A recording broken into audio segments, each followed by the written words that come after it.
বন্ধুরা দেখো, এটা আমি আজ কি নিয়ে চলে আসলাম তোমাদের মাঝে। এটা কিন্তু আমাদের চুলকে সিল্কি এবং শাইন করতে অনেকটাই কাজে আসে।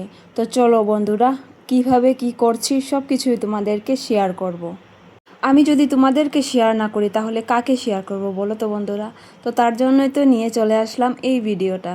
তো যাই হোক বন্ধুরা, সকাল সকাল আগে মাকে খাইয়ে নিলাম। তারপর কিন্তু ওই পাতা আর ফুলগুলো আনতে যাচ্ছি। জবা ফুলের পাতা আর ফুল দিয়েই কিন্তু রেমেডিটা তৈরি হবে। হ্যাঁ, আর সাথে কিন্তু অ্যালোভেরা দিতে একদমই ভুলো না। অ্যালোভেরাও কিন্তু আমাদের চুলের জন্য খুবই উপকারী। এটা তৈরি করেছি আমি একজন দিদিভাইয়ের ভিডিও দেখে। উনিও কিন্তু চুলে লাগিয়ে অনেকটাই উপকার পেয়েছে। তো ভাবলাম কি আমিও ট্রাই করি, তাহলে আমার চুলের জন্য খুবই ভালো হবে। সুন্দর থাকতে কে চায় না বলো বন্ধুরা। তো তার জন্যই তো আজ এই রেমেডিটা ট্রাই করলাম। জবা ফুলের পাতা এবং ফুলকে ভালো করে মিক্সিতে পেস্ট করে অ্যালোভেরা জুস দিয়ে তারপর কিন্তু মাথায় লাগিয়েছিলাম।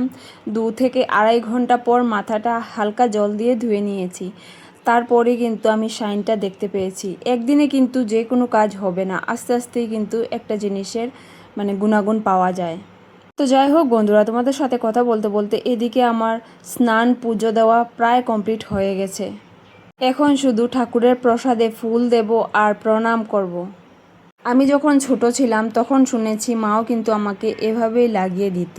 তখন তো আর অতটা আমার খেয়াল নেই, তো তার জন্য এতদিন আমি লাগাতে পারছিলাম না। তো ওই দিদিভাইয়ের ভিডিওটা দেখে খুবই উপকৃত হলাম সত্যি। তো যাই হোক বন্ধুরা, এদিকে আমি দুপুরে রান্নাবাড়ি প্রায় কমপ্লিট করে তারপর চলে এসেছি মাকে খাওয়ানোর জন্য। তারপর কিন্তু আমরাও খাওয়া দাওয়া করে নিয়েছিলাম। হ্যাঁ বন্ধুরা, আজ কিন্তু আমি স্নান করে কাপড়টা ধুতেই ভুলে গিয়েছিলাম। তো তার জন্য কিন্তু আমি এখন ভাত খাওয়ার পরে সব কাপড় চোপড় একসাথেই ধুয়ে বাসন বর্তন ধুয়ে চলে যাব ঘরে। ভাত খাওয়ার পর কিন্তু অনেকক্ষণ আমি রেস্ট করেছিলাম। তারপর কিন্তু আমি চলে এসেছি ঘর ঝাড়ু দেওয়ার জন্য, কেননা সন্ধ্যা প্রায় হয়ে যাচ্ছে। তো তারপর আমি চলে গিয়েছিলাম কাপড়গুলো তুলে আনার জন্য। আজ দেরিতে কাপড় রোদে দিয়েছি বলে কাপড়গুলো শুকোয়নি আজ। তো যাই হোক বন্ধুরা, এদিকে আমি ড্রেস চেঞ্জ করে চলে এসেছি ঠাকুর পুজো দেওয়ার জন্য, সন্ধ্যার আরতি করার জন্য। তো আমার সন্ধ্যা দেওয়া প্রায় কমপ্লিট হয়ে গেছে। তো এখন বসে পড়েছি হনুমান চালিসা নিয়ে। সত্যি বন্ধুরা, মন থেকে বলছি, তোমরা যদি প্রতিদিন হনুমান চালিসা পড়ো তাহলে মনে আলাদা রকমেরই একটা শক্তি বা শান্তি বা পজিটিভ এনার্জি অনুভব করতে পারবে।